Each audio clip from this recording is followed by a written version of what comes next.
जय हो। कर्मों के बंधनों से अगर छूटना है तो राग और द्वेष से रहित बनना ही पड़ेगा। जैन साधना का हेतु कहो तो भी, जैन साधना की पद्धति की आत्मा कहो तो भी, वो केवल यही है कि आप राग और द्वेष न करें। न मन से, न वाणी से, न काया से, बस राग द्वेष रहित बन करके कुछ भी करो।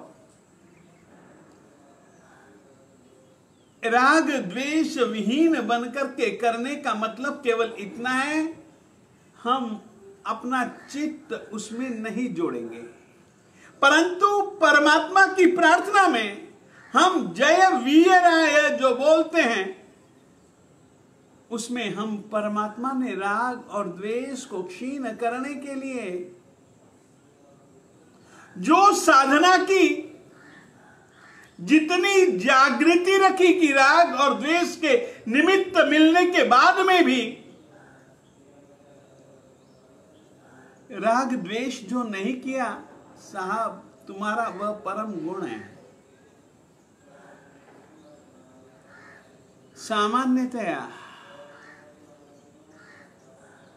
निमित्त मिलने के बाद ही पता लगता है कि उसमें राग और द्वेष है या नहीं। जब तक निमित्त नहीं मिलते तब तक तो हम सभी जन शांति है ना। मिट्टी का तेल भी पानी जैसा दिखता है, परंतु दोनों सामने पड़े हों, पता तो तभी लगता है जब दिया सिलाई जला करके दिखलाते हो। तो पानी में डालोगे तो बिल्कुल आग बुझ जाएगी, मिट्टी के तेल में डालोगे पानी जैसा भले दिखता था परंतु आग भड़क जाएगी। परमात्मा की जिंदगी में तुम देखो, उनकी जिंदगी में उनको राग और द्वेष दोनों के निमित्त मिलते हैं, और परमात्मा उन दोनों से अपने आप को, अपने मन को, अपनी वाणी को, अपनी काया को, अपनी आत्मा को बिल्कुल दूर रखते हैं।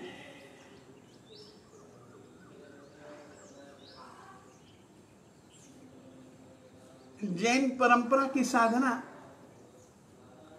में कायोत्सर्ग में ठाणेनम, मोणेनम, झाणेनम जब हम ध्यान से दूर रखते हैं तो उसके साथ में घटना के साथ जुड़ते नहीं हम लोग।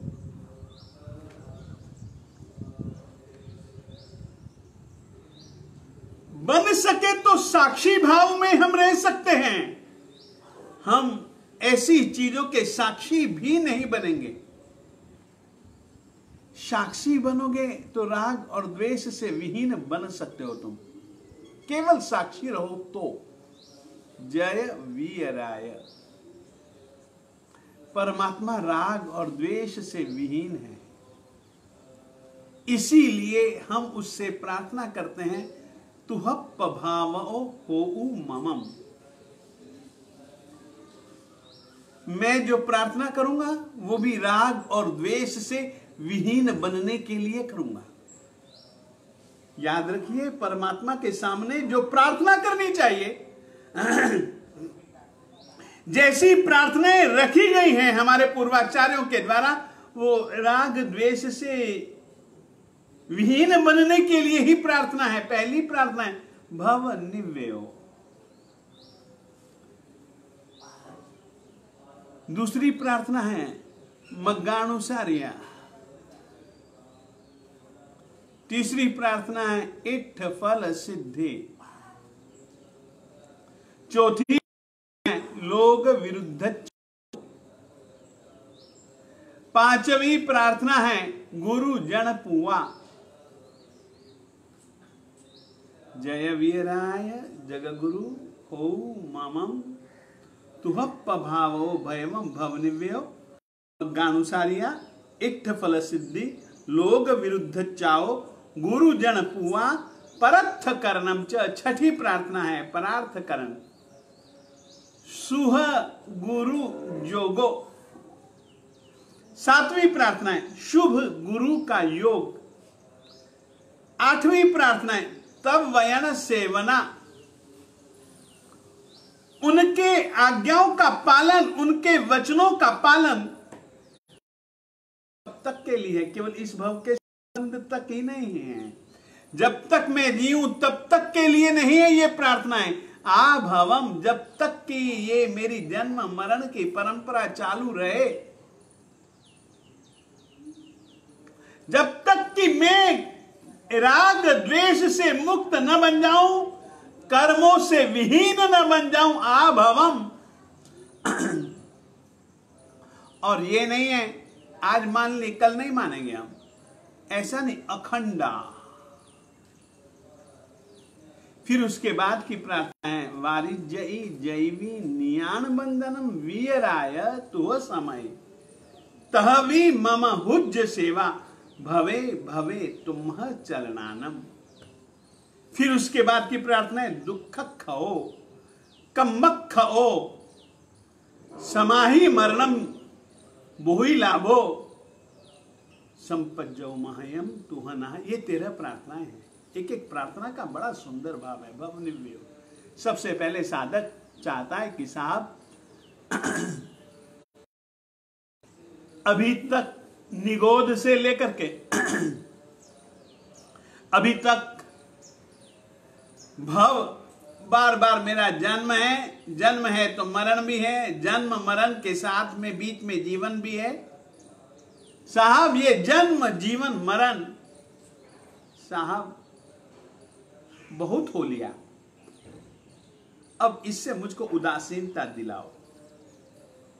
ये कहने के पीछे जन्म मरण के जितने भी कारण हैं, उन सब से मुझको उदासीनता, उन सब से मुझको दूरी, उन सब में मेरे दिल में अरुचि अब पैदा करो। साधक परमात्मा जैसे वीतरागी के पास में जाता और वहां पर राग और द्वेष की बात वह नहीं कर सकता। भव निव्यो, मुझे जन्म मरण से छुटकारा चाहिए। और इसके लिए ही फिर वह दूसरी प्रार्थना करता है मग्गाणु सारिया। साहब आपने जो मुक्ति का जो मार्ग बतलाया है, उस मार्ग पर चलने की मुझको ताकत दीजिए। आपने जो मार्ग बतलाया है उसी का मैं अनुकरण कर सकूं। ये प्रार्थना है परमात्मा से। इत्थ फल सिद्धि। अब आप सोचो, जिसने पहली प्रार्थना में भव निर्वेद मांगा हो कि जन्म मरण की परंपरा के प्रति मुझको उदासीनता चाहिए, और दूसरी प्रार्थना के रूप में जिसने मग्गानुसारिया, मार्गानुसारिता, परमात्मा के द्वारा प्ररूपित मार्ग का अनुकरण करने की ताकत जिसने मांगी हो, उसका इष्ट फल क्या हो सकता है? वो कहता है कि साहब भव निर्वेद और मार्गानुसारिता की मांग के बाद में मैं यही कहना चाहता हूं कि यही मेरे इष्ट हैं। आप इष्ट फल सिद्धि, मुझको इष्ट फल दें, मेरी इच्छित फल की प्राप्ति मुझको हो।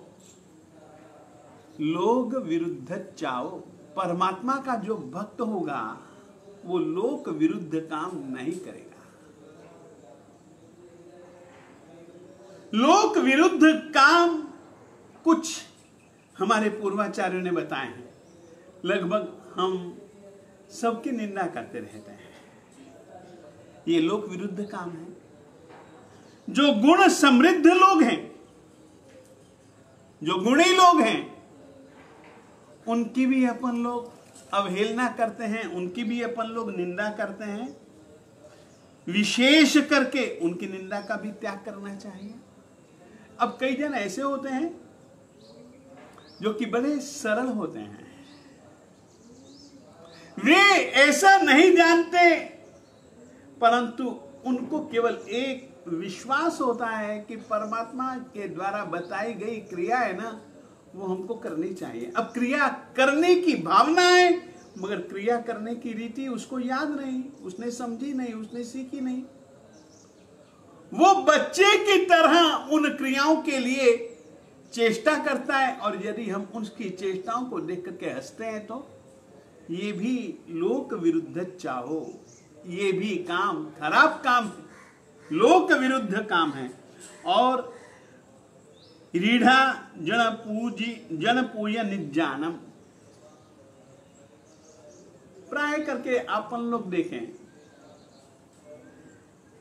कुछ जनों के लिए जो पूजनीय है और अपन उसको अच्छा नहीं मानते, अपन लोग उसका तिरस्कार करते हैं। तो ये परमात्मा कहते हैं, हमारे पूर्वाचार्य कहते हैं कि भैया ये भी लोक विरुद्ध कार्य है, ये भी कार्य आप लोगों को नहीं करना चाहिए। फिर कहते हैं बहुजन विरुद्ध संगो, बहुत जन जिसका विरोध करते हैं उसके साथ साथ जीना, उसके साथ साथ रहना, उसके साथ साथ घूमना,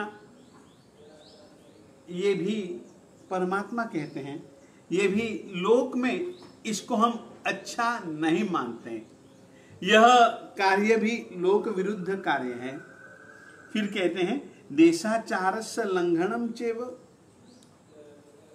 जिस देश में रहते हैं उस देश का जो एक आचार, वहां पर जिन नियमों का पालन किया जाता है, उन नियमों का लंघन भी लोक विरुद्ध कार्य है। तो ऐसी स्थिति में हम अपने आप को देखें कि यूं तो हम परमात्मा से लोक विरुद्ध चाव की बात करते हैं, कहीं हमारा व्यवहार लोक विरुद्ध कार्यों के प्रति तो नहीं है, ऐसा हम देखते रहे। फिर कह रहे हैं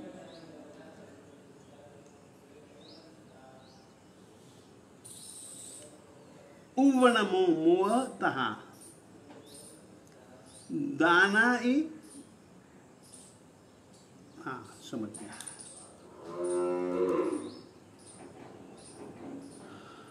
प्राय करके इस तरफ व्यक्ति को जरूर ज्यादा ध्यान देना चाहिए। कोई दान योग्य किसी को दान देना जरूरी है, अपने पास में अतिरिक्त चीज भी है तो भी अपन लोग बहुत कंजूसाई करते हैं। ये भी परमात्मा ने लोक विरुद्ध कार्य कहा है। इस तरीके से बहुत से कार्य जो कि लोक में, जो कि सामान्य जनता भी जिन कार्यों को अच्छा नहीं मानती, ऐसे कार्यों के त्याग की शक्ति परमात्मा से हम मानते हैं। लोक विरुद्ध चाव, गुरु जन कुआ, इसमें इस प्रार्थना स्तोत्र में 2 बार गुरु शब्द का प्रयोग है। एक जगह तो है सुह गुरु जोगो और यहां पर है गुरु जन पूजा। सामान्यतया जो हमको धर्म का उपदेश देते हैं, जो धर्म को जीते हैं, उन्हीं को हम लोग गुरु कहते हैं। परंतु यहां पर जो अपने माता पिता हैं, वडील हैं, पूज्य हैं, कलाचार्य हैं, हमारे हितोपदेष्टा हैं, ऐसे लोगों के प्रति भी हमें विनम्र रहना चाहिए। उनका दिल दुखे उस तरीके का वचन व्यवहार या उस तरीके का हमको व्यवहार उनके प्रति अनुचित कभी भी नहीं करना चाहिए, उचित व्यवहार का पालन करना चाहिए। माता पिता हो गए, हमारे यहाँ पर तो कलिकाल सर्वज्ञ गुरु जी ने कहा माता पितरोश्च पूजक, पुत्र को माता पिता का पूजक होना चाहिए। गुरु जन पुआ परथ करणम च,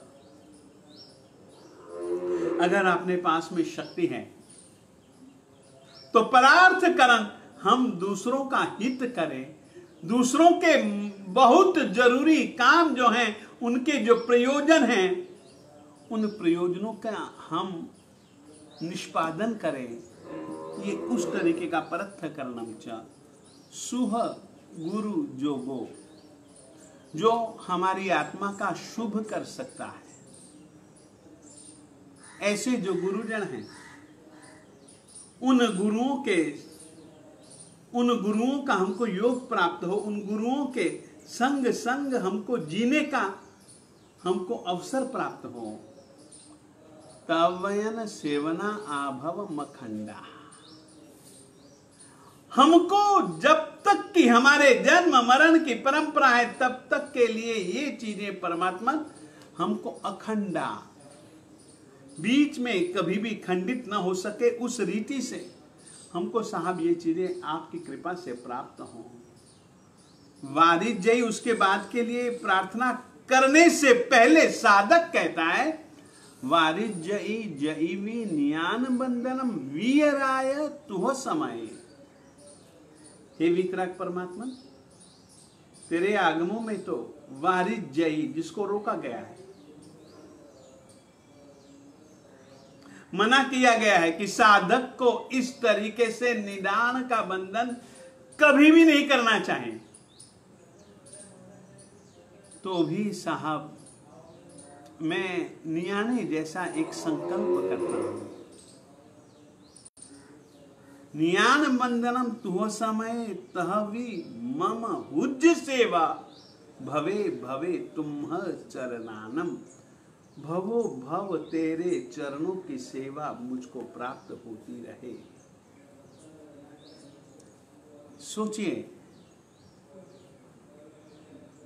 इसके लिए साधक नियाना भी करता है कि परमात्मा के चरणों की सेवा चाहिए। बस परमात्मा के जितना भी नजदीक रह सके उस तरीके के संयोगों को वो खोजता है, उसके लिए प्रार्थना करता है। भवे भवे तुम्ह चरणानम। फिर दुख खाओ कम्मक खाओ समाहि मरणम च भूहि लाभो।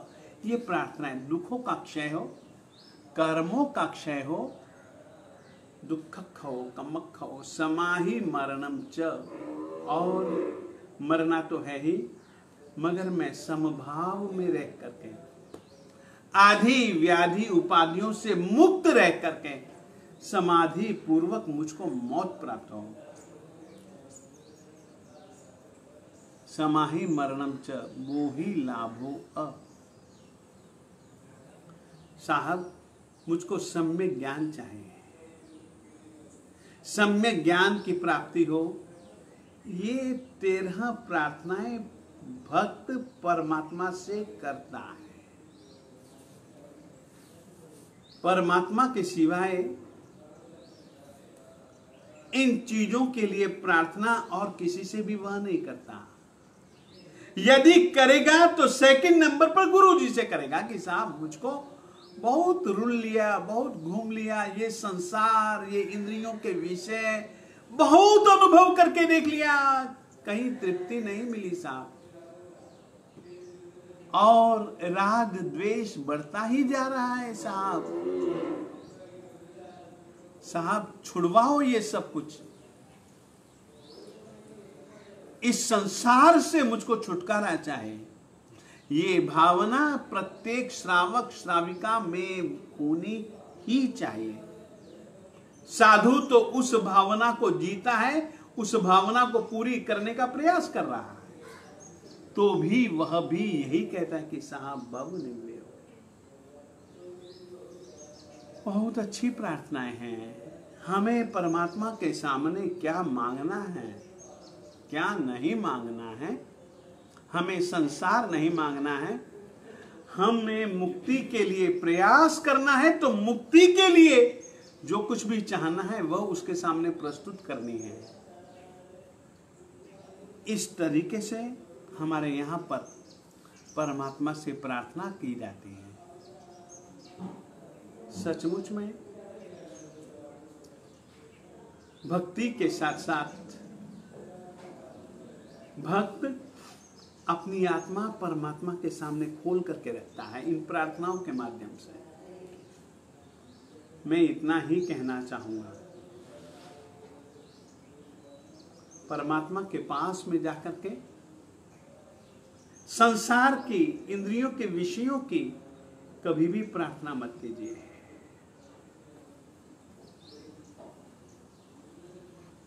कभी भी प्रार्थना मत कीजिए। यदि ये प्रार्थनाएं करते हैं तो उस प्रार्थना का इस प्रार्थना के साथ में राई और पहाड़ जितना अंतर है। ये प्रार्थनाएं किसी और दिशा का संकेत देती हैं और हमारी प्रार्थनाएं किसी और दिशा का संकेत देती हैं। ये प्रार्थनाएं ऊर्ध्वगमन के लिए हैं और हमारी प्रार्थनाएं, हमारी चाहनाएं सचमुच की, वो हमको अधोगमन कराती है।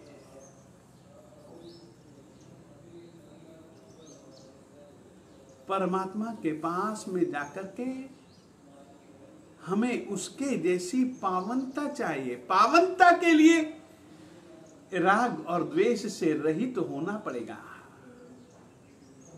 और ऐसी प्रार्थनाएं आप लोग सोचा करो मेरे देवताओं, इन प्रार्थनाओं में बहुत बल है। इन प्रार्थनाओं का जब आप विचार भी करोगे ना, तो आपका मन सचमुच में जन्म मरण से उदासीन तो बनेगा ही बनेगा। अपने चित्त को देखने के बाद अपने दुर्विचारों के प्रति अपने दिल में पश्चाताप भी होगा। ये प्रार्थनाएं परमात्मा से किया करो। इन प्रार्थनाओं में आत्म विकास के बीज छुपे हैं। फिर से कहना चाहता हूं, आत्म विकास के बीज इन प्रार्थनाओं में छुपे हैं। प्रार्थना भले छोटी सी दिखेगी, परंतु जब प्रार्थना को एक मूर्त स्वरूप देने लगोगे ना, तब तुमको पता लगेगा कि अरे रे रे रे, इसके साथ में तो ये भी आ गया, इसके साथ में तो ये भी आ गया, इसके साथ में तो ये भी आ गया। जैसे उदाहरण, भवनिव्यय, मुझको संसार से उदासीनता चाहिए। आप फिर फिल्म नहीं देख पाएंगे, आप फिर खाने पीने में चटकारे मटकारे नहीं लोगे, आप फिर इशारेबाजियां छोड़ दोगे। सोचोगे कि ये सब, इनसे मेरा कहीं पर संसार में भ्रमण तो नहीं बढ़ सकता। संसार के प्रति, इंद्रियों के विषयों के प्रति राग द्वेष तो नहीं बढ़ सकता। दृश्य देखोगे, देखने के पहले भी विचार करोगे, देखते हुए भी विचार करोगे, अरे यार ये दृश्य मैंने देख तो लिया, परंतु अब चित्त के अंदर विचार कहीं राग और द्वेष प्रधान तो नहीं आ रहे। लोगों की बातें सुनने के पहले भी विचार करोगे, दूसरों की निंदा सुनने से पहले भी विचार करोगे कि अरे इसकी निंदा मैं सुनूं और मेरे दिल में द्वेष भाव पैदा करके मैं कर्म बंधन मान लूंगा, क्यों सुनूं। ये प्रार्थनाओं के साथ में आप विचार पैदा कीजिएगा अपने दिल दिमाग में। आप परमात्मा से संतोष मांग रहे हो और सारे के सारे धंधे लोभ बढ़ाने के कर रहे हो। परमात्मा से क्षमा मांग रहे हो और जो तुम्हारा वाणी का व्यवहार है, मन का व्यवहार है, वो तो क्रोधपूर्ण है। कह रहे हो कि मेरे से अपराध हो गया और यूं न जाने कितने अपराध करने के अवसरों को तुम टालते ही नहीं हो, टाल सकते हो। शुद्धि के लिए बहुत जरूरी है प्रार्थना, और प्रार्थना जो करो उसके लिए ऊपर खुद विचार भी करो। जय विरय सूत्र का अर्थ निश्चित रूप से सोचा करो। शक्र स्तव का स्तोत्र का पाठ करते हुए शक्र स्तव का विचार अवश्य में किया करो। मुद्रा और मुद्रा के साथ में ये भाव अवश्य में आने चाहिए, आने चाहिए, आने चाहिए, उठने चाहिए दिल में।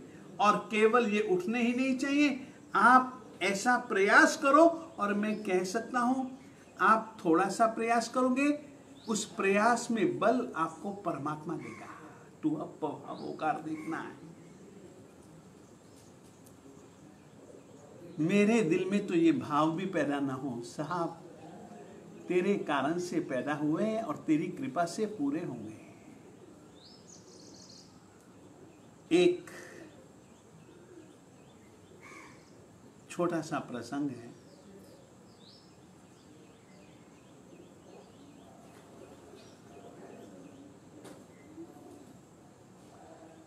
मैना के साथ श्रीपाल गया है, मंदिर जी गया है, बिल्कुल कुछ जानता नहीं है। मैना जो करे वो ही करना है उसको, इतना ही वो जानता है। परंतु उसने दिल उसके साथ में लगा लिया और जानते हो परमात्मा ने उसको स्वीकार कर लिया और माला परमात्मा के गले की उसके हाथ में, उसके गले में। हम चाहते हैं तुम लोग भी ऐसी भक्ति करो रे।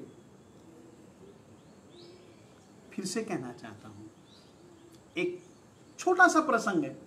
बड़ी दुखी दुखी थी मैना। व्यवहार में उसको अच्छा तो नहीं हुआ था उसके साथ, तो भी परमात्मा उसको जसता था। पहली रात शादी के बाद की, श्रीपाल ने कहा तू जा यहां से, छोड़ दे मुझको। तेरे पिता ने बेसमझी की है, तू तो कुछ समझ। तेरे पिता ने गुस्से में मेरे साथ में शादी करा दी। कितना सुंदर तेरा रूप, अप्सरा जैसी है तू तो, देव कुमारी।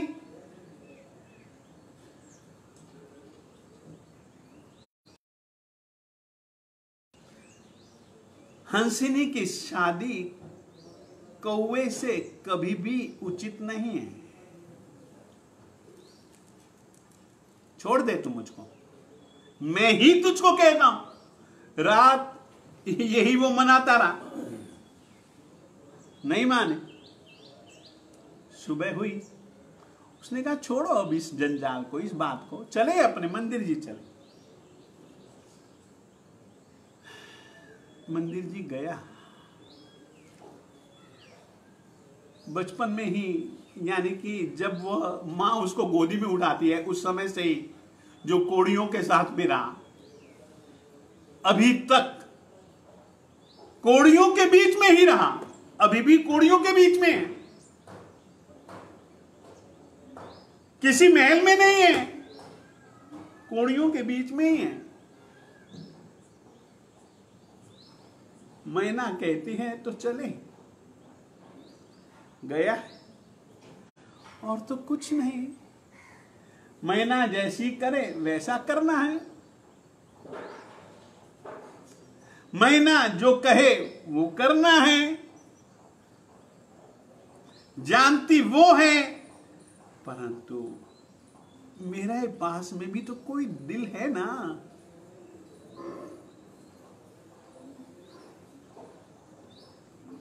मैना शब्द बोलती रही, श्रीपाल दिल जोड़ता रहा उससे। परिणाम ताव कायम ठाणेनम मोणेनम झाणेनम अप्पाणम वोशिनामी कायोत्सर्ग मुद्रा है, और परमात्मा के गले की माला श्रीपाल के गले में। सचमुच में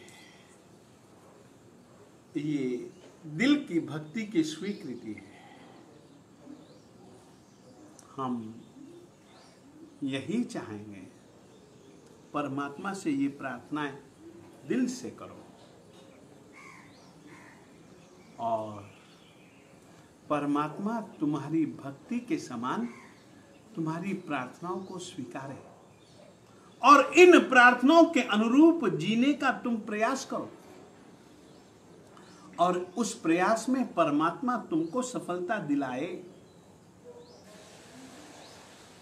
तुम्हें भी और मुझे भी, मैं केवल बातें कर रहा हूं, मैं भी ऐसा सचमुच में जीना चाहिए मुझको, और मैं जीना चाहता भी हूं। बहुत देख लिया दूसरी जिंदगी को जी करके, दम्भी जिंदगी को जी करके बहुत देख लिया।